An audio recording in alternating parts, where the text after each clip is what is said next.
జతగాడు కోటి సూర్యులకు సరివాడు నీతో ఏడడుగులు వేస్తాడు ఓ చినుకే కలిపింది నింగి నేలకు చుట్టరికం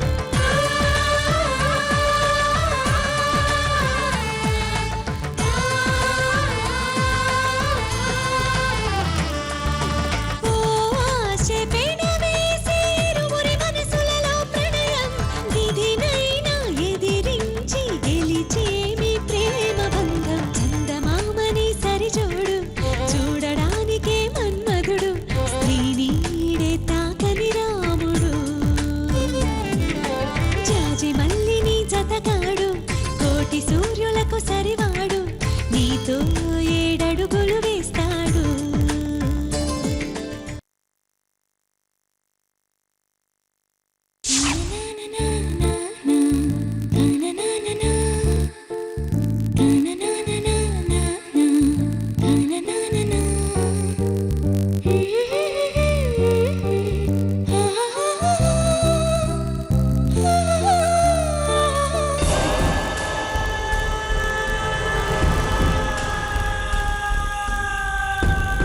అది కాదమ్మా, నేనే ఇప్పుడు రోడ్డు మీద ఉన్నాను.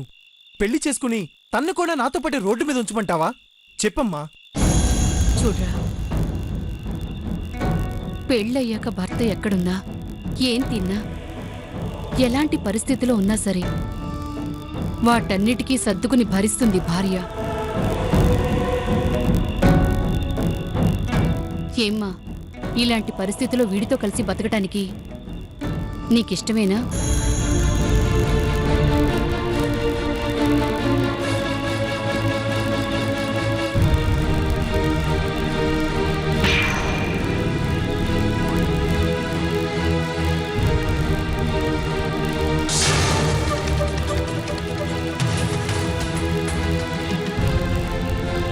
చూడమ్మా, ప్రతి ఆడపిల్లకి కొన్ని కలలుంటాయి.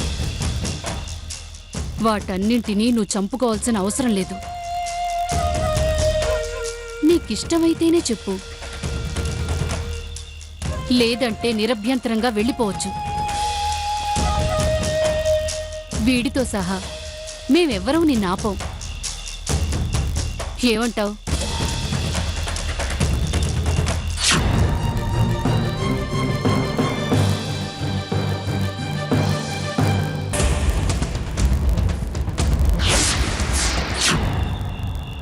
నాకిష్టమేనండి.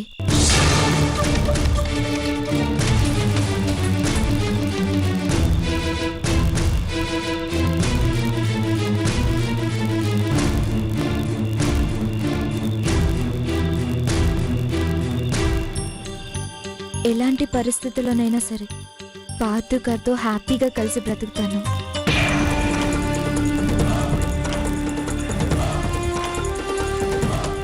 ఆ అమ్మాయి ఒప్పుకుంది, నీకేంట్రా ప్రాబ్లం?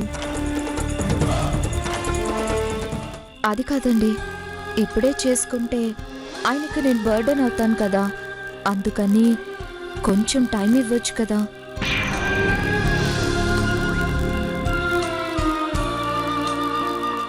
మగాడన్న తర్వాత కుటుంబ బాధ్యతల్ని మొయ్యాలి, మొగుడన్న తర్వాత భార్య బాధ్యతల్ని మొయ్యాలి.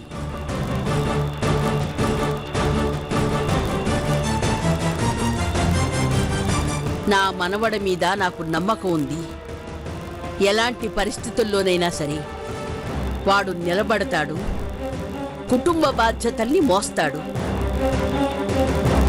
మీకు మీరే డిసైడ్ అయిపోతారేంటి? నా అభిప్రాయంతో పనిలేదా?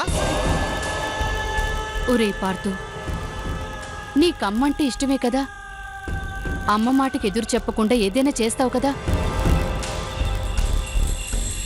నేను చెప్తున్నాను, ఇంకేం మాట్లాడకుండా ఈ పెళ్లి కొప్పుకో.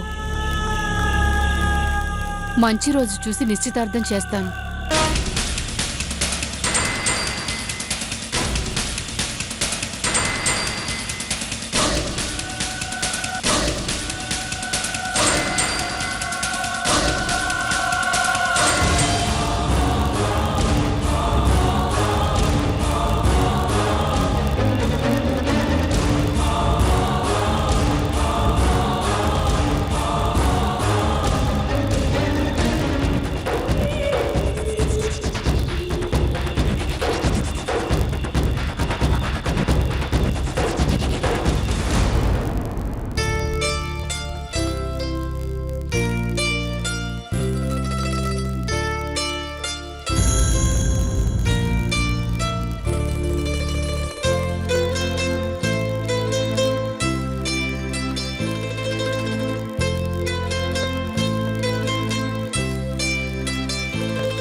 ఏంటే?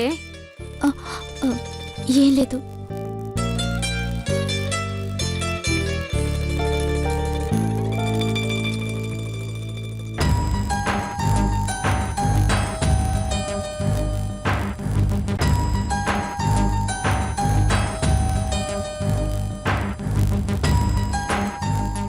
ఏదో మాట్లాడాలనుకుంటున్నావు కదే, మరి ఆలోచిస్తావే. పర్వాలేదు, చెప్పు.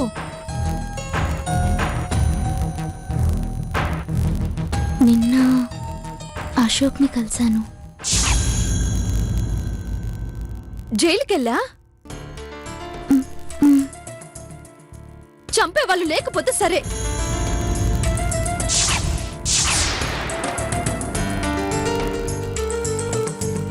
బుద్ధుందా నీకు? నువ్వేం చేస్తున్నావో తెలుస్తుందా? అసలు నువ్వెంత? నీ వయసు ఎంతే? జైలుకెళ్లి మనుషుల్ని పలకరించేంత పెద్దదానివైపోయావా? అప్పుడే అన్ని తెలివితేటలొచ్చాయా నీకు?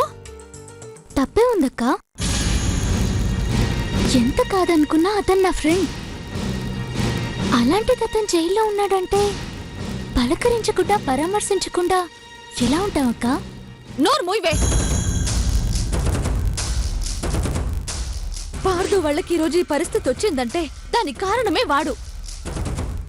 కుటుంబం రోడ్డున పడి ఇబ్బంది పడుతున్నా వాడికే మాత్రం జాలి లేదు. అలాంటి విధం నీకు ఫ్రెండ్ ఏంటి? వాడితో నీ ఫ్రెండ్షిప్ ఏంటి? అక్క, అతను చేసింది తప్పే, కానీ తప్పంతా అతందే అన్నట్టు అందరిలాగే నువ్వు కూడా మాట్లాడుతున్నావు. అతన్నందరూ కలిసి ఒంటరిని చేసి ఓ అనాథలా రోడ్డు మీద పడేశారని జైల్లో అతను నా ముందు కన్నీళ్లు పెట్టుకున్నాడు తెలుసా? పార్థు స్టేషన్లో ఉంటే పార్థు కోసమని కావాలని అతను స్టేషన్కి వెళ్ళాడు. స్టేషన్లో 2 రోజులు అతని బాధంతా చెప్పుకున్నా పార్థు మనసు కరగలేదంట. పైగా తనొక్కడే బెయిల్ తీసుకుని బయటకొచ్చాడే తప్ప తన కోసం వెళ్ళిన వాణ్ణి పట్టించుకోకుండా అలాగే వదిలేసి వెళ్ళిపోయాడని అశోక్ చాలా బాధపడ్డాడు. అక్క, తనకి బెయిల్ ఇచ్చి బయటికి తీసుకొచ్చే వాళ్ళెవ్వరూ లేరు. పాపం అక్క, తను అలాగే జైల్లో ఉండాల్సి వస్తుంది. అక్క, మనం అయినా అతన్ని బయటికి తీసుకొద్దామక్క, ప్లీజ్ అక్క. పిచ్చి పిచ్చి ఆలోచనలు చేసావంటే చంపేస్తాను. అసలు తెలివుండే మాట్లాడుతున్నావే నువ్వు? అతన్ని మనం బయటికి తీసుకొస్తే ఆ తర్వాత జరిగే పరిణామాలేంటో ఆలోచించే మాట్లాడుతున్నావా నువ్వు? నందు కక్కం చేసుకోవడానికి వాళ్ళు ఒప్పుకుంటారా లేదా అని ఇన్ని రోజులు టెన్షన్ పడుతూ చచ్చాం. ఎలాగోలా పెళ్లి ఒప్పుకున్నారు. ఇలాంటి టైంలో మనం అశోక్కి సహాయం చేశామని తెలిస్తే ఆ క్షణమే పెళ్లి క్యాన్సిల్ చేసుకుని వెళ్ళిపోతారు. ఆ తర్వాత దేవుడు దిగొచ్చి చెప్పినా వినరు. తెలిసి సమస్యల్ని కొని తెచ్చుకుంటామా? చెప్పవే, చెప్పు. చూడు, సాయం చేయడం మంచితనం అవుతుంది, కానీ మనం సమస్యల్లో పడతామని తెలిసి కూడా సహాయం చేయడం మూర్ఖత్వం అవుతుంది. కాబట్టి ఇక ఇలాంటి ఆలోచనలు చేయడం మానే. అర్థమైందా? వెళ్ళు, వెళ్ళు.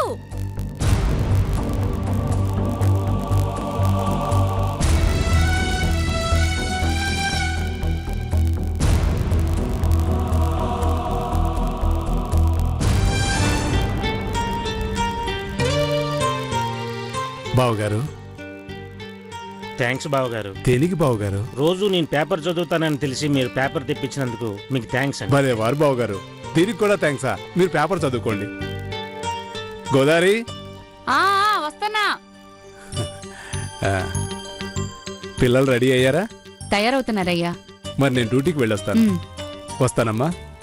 బావగారు, నేను డ్యూటీకి వెళ్ళొస్తాను. అలాగేనండి. అమ్మా, ఆఫీస్ కి టైం అయింది. వస్తాండా. నందు, నందు. ఇదిగో అమ్మి, ఆ అబ్బి పార్థికి కూడా పెట్టండి. వద్దన్నాడని ఊరుకోమాకండి. ఎట్టాగొట్ట బతిమాలి భోజనం పెట్టండి. ఎంత బతిమాలినా వాడు వినే రకం కాదులేండి. అట్టాగని వదిలేసుకుంటామయ్యా. నచ్చ చెప్పుకోవాలి గాని. మా వాడి గురించి తెలియక మాట్లాడుతున్నారు. తెలిస్తే ఇలా మాట్లాడరులేండి. అమ్మి పెద్దమ్మి అయినదా? వస్తున్నానమ్మా.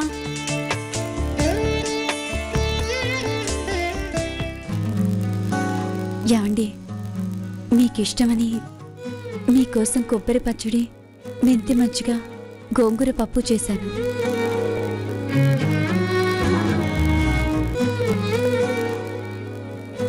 థ్యాంక్స్.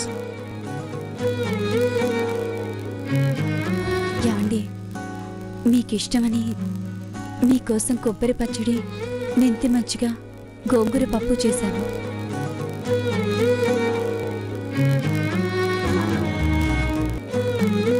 థ్యాంక్స్.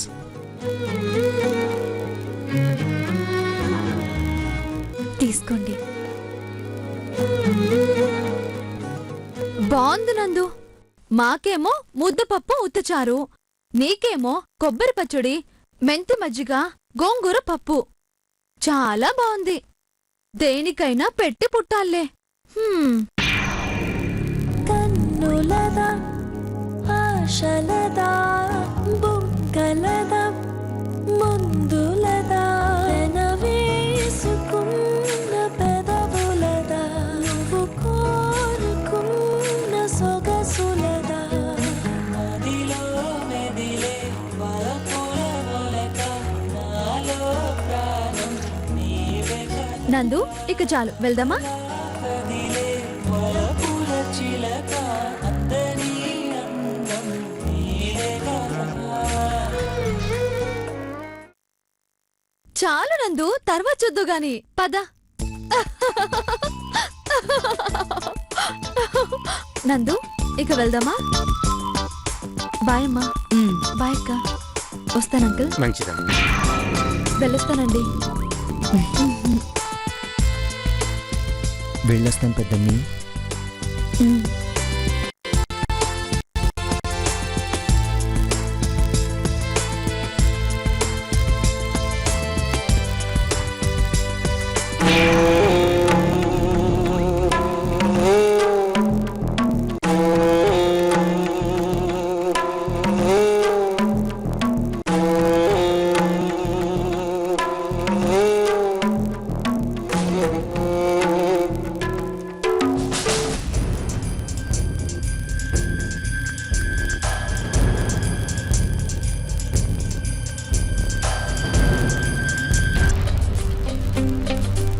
పద.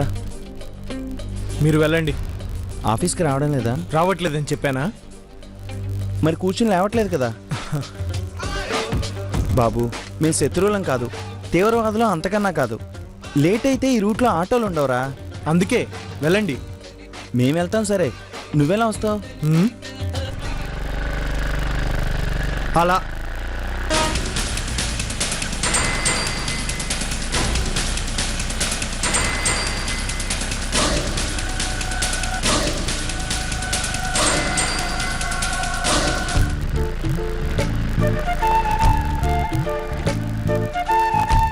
Hi. Hi. Hi. Good morning sir. Very good morning. తిరిగి గుడ్ మార్నింగ్ చెప్పడం ఇదెప్పటి నుంచో? Shut up. అయినా పికప్ చేసుకోవడానికి దొరికొస్తుందని చెప్పొచ్చుగా. తను మా అందరికీ తెలిసిన మనిషేగా, దాంట్లో అంత సీక్రెట్ ఎందుకో? ఇక్కడికి వచ్చిన దగ్గర నుంచి నీకు నోరు బాగా ఎక్కువ అవుతున్నట్టుంది, కొంచెం తగ్గించుకో. Hi aunty.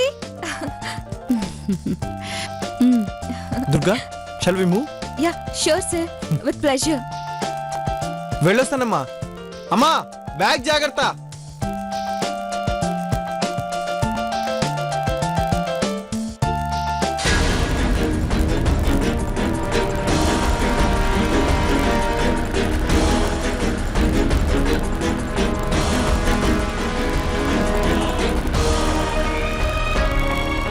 ఏంటో నాకేం అర్థం కావట్లే.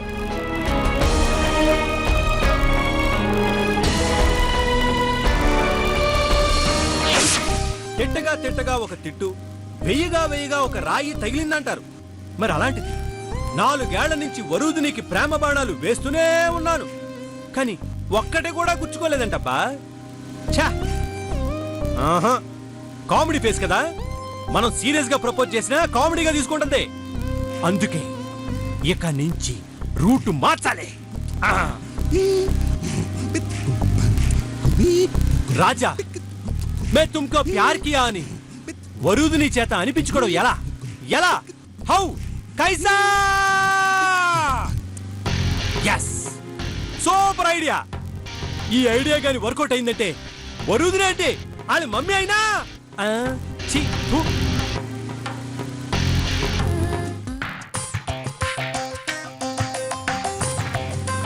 వరుడా ఆ, దిని బాణవా? ఆ బానే ఉన్నామండి. మీలా తిక్క వెర్రి చాదిస్తాం ఇలాంటివేం రాలేదు. అబ్బో ఆ, హాయ్ భయ్యా. హాయ్. రైటర్ ఒకటి తెలిస్తే డైరెక్టర్ ఇంకోటి తెలిసినట్టు మనం ఒక స్క్రీన్ ప్లేలో వస్తే ఇక్కడ ఇంకో స్క్రీన్ ప్లే జరుగుతుందండి. ఈ స్టెఫినీ గారిని అవాయిడ్ చేసి వరుదిని ఎక్కించుకుని వెళ్ళడం ఎలా? హౌ కైసా ఎలా? ఏంటి భయ్యా గాల్లో దోశలు పూరీలు వేస్తున్నారు? ఆ, అదే అదే ఆఫీసులో ఇంకేమేమి వర్కులు పెండింగ్ లో ఉన్నాయని ఆలోచిస్తున్నా. చా మీరు పని చేయడమే అంతంత మాత్రం, మళ్ళీ దాని గురించి ఆలోచించడం కూడానా? ఆ. ఆ, ఏంటి ఆఫీస్కేనా? ఏ మీరు కాదా? కౌంటర్లు మామూలుగా వేయట్లేదుగా. ఆఫీస్కి వెళ్ళడానికి ఇక్కడికి వస్తామని తెలుసు, అయినా సరే రోజు ఆఫీస్కేనా అని అడుగుతారు. ఎదుటి వాళ్ళు చిరగ్గా ఫీల్ అవుతారని అనిపించదా మీకు? అనిపించదు, అస్సలు అనిపించదు. ఎందుకంటే కోర్టులో జడ్జి రోజు ఆర్డర్ ఆర్డర్ అంటాడు, అసెంబ్లీలో స్పీకర్ రోజు సైలెన్స్ సైలెన్స్ అంటాడు. ఎదుటి వాళ్ళు చిరాకు పడుతున్నారని వాళ్ళు ఆపుతున్నారా? లేదే, ఇది అంతే. వరుదిని అతని నసభరించే ఓపిక నాకు లేదు కానీ నీకు లిఫ్ట్ ఇవ్వడానికి వచ్చినట్టున్నాడు. నువ్వు వెళ్ళు, నేను బస్సులో వస్తాను. పర్లేదు నందు, నువ్వు బైక్ మీద వెళ్ళు, నేను బస్సులో వస్తాను. పర్లేదు, నువ్వు వెళ్ళు వరుదిని.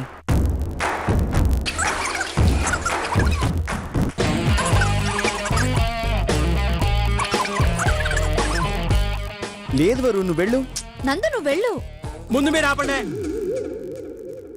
ఏంటండి వరుదిని గారు మీరు వెళ్ళమని పెద్ద మనిషి అంతగా చెప్తుంటే వినాలి కదా, లేకపోతే మనోభావాలు దెబ్బతింటాయని ఆ మాత్రం తెలీదా? కళ్ళజోడు పెట్టుకున్న మోడర్న్ గౌతమ్ బుద్ధుడు లాంటి ఇలాంటి వ్యక్తిని బాధ పెట్టడం భావ్యం కాదు. అందుకని ఆయన చెప్పినట్టు విని మీరు ముందు బైక్ ఎక్కండి. నువ్వు సామాన్యుడి కాదు భయ్యో. అవును భయ్య, సాంఘికుణ్ణి. ఎందుకంటే చదివింది బిఏ కదా. ఆ? ఆ, వదిలేసే తను ఇలాగే విసికించి చంపేస్తాడు. నువ్వు వెళ్ళు. థ్యాంక్ యూ భయ్య, నువ్వు నన్ను బాగా అర్థం చేసుకున్నావు. మీరు బైక్ ఎక్కండి.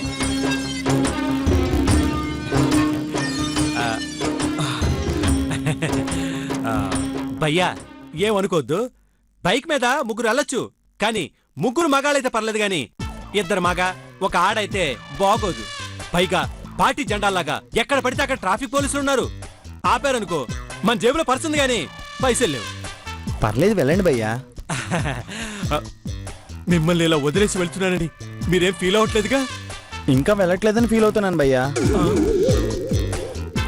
థ్యాంక్ యూ భయ్యా, థ్యాంక్ యూ. మీలాంటి మంచి మనిషిని భూమి మీద కుప్పలు తెప్పలుగా పుట్టాలి భయ్యా, కుప్పలు తెప్పలుగా పుట్టాలి. ముందు మీరు వెళ్ళండి భయ్యా. బాయ్ భయ్యా. బాయ్ నందు. బాయ్. సరే మీరు త్వరగా వచ్చండి.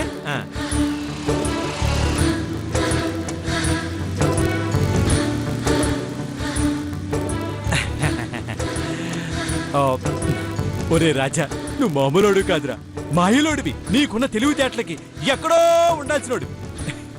రే కొంచెం చూసుకుని వెళ్ళు, లేకపోతే హాస్పిటల్లో ఉంటాం. నా మైండ్ వాసులని దీనికి ఎలా అర్థమైపోతానే? ఇంకేం డార్లింగ్ నీ కబుర్లు? ఈ రోజు ఎండ బాగా ఎక్కువగా ఉంది కదా? చెయ్యి యాదవ జీవితం. ఎండ ఎక్కువగా, గొంతు ఎండిపోతుంది, కడుపు మంటగా ఉంది, కాళ్ళు లాగేస్తున్నాయి, కళ్ళు పీకేస్తున్నాయి. ఇవి కావే కబుర్లంటే. రాజా, మొన్న రాత్రి కల్లోకొచ్చావు, పగలు మా ఇంటికొచ్చావు, పదే పదే గుర్తొస్తున్నావు, అదే పనిగా చూడాలనిపిస్తున్నావు. దగ్గరికొస్తే మాట్లాడలేను, మాట్లాడకుండా దూరంగా ఉండలేను. మనసులో ఒకటే దిగులు, గుండెల్లో ఏదో గుబులు. ఫ్రెండ్స్ని అడిగితే ఇదే ప్రేమ అన్నారు. హాస్పిటల్కి వెళ్తే ఈ రోగానికి మందు లేదు అన్నారు.